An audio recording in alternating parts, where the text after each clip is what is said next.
to the next game. The West Coast Eagles take on Port Adelaide. Remember this game last year at Footy Park at the night game, and Port Adelaide came from about 7 goals down to pinch this one when we all stood up and started to take notice of Port Adelaide. But let's have a look at the Eagles first, Dicko. You hit the nail on the head there, Doom. Pinch. They went down to Geelong and they got the pinch of their lives, obviously up against a great outfit.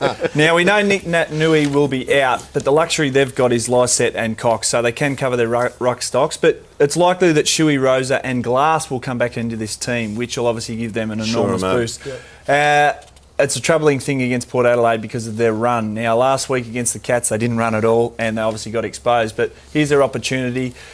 He's going to be, by the end of the year, the pick of the recruit of the year, 100%. I just think he's got an enormous upside, and Adam Simpson will give him every opportunity. So expect him to bounce back against Port Adelaide. I'm a big rep for Elliott. I think he's a very good player.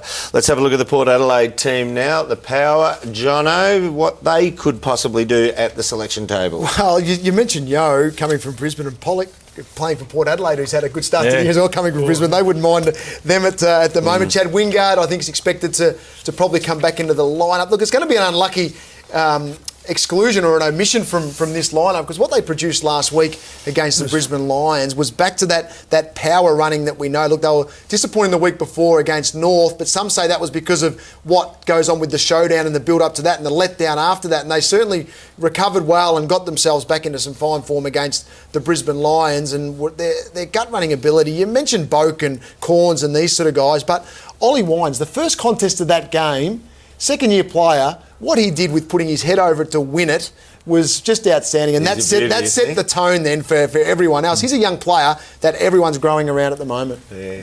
Tell me about Pollock. I mean, you both, I think, seen him on the way through. Yeah. Is he an elite runner? I mean, he can absolutely cover the ground. I mean, he covers with enormous speed, but the distance he's going is... The thing with Brisbane was a lot of injuries as well, wasn't it? So he never had that consistency with his training and pre-seasons, but he's got one major one under his belt, under a pretty good fitness guy. Is at the level? Yeah, definitely. Funny, watched him there. But it's deep into the last quarter too, where he's still producing some quality use. I'm glad you touched on that deep in the last quarter, because their running capacity is not placebo effect. They've got 10 blokes that can run 16 beepers, which is elite.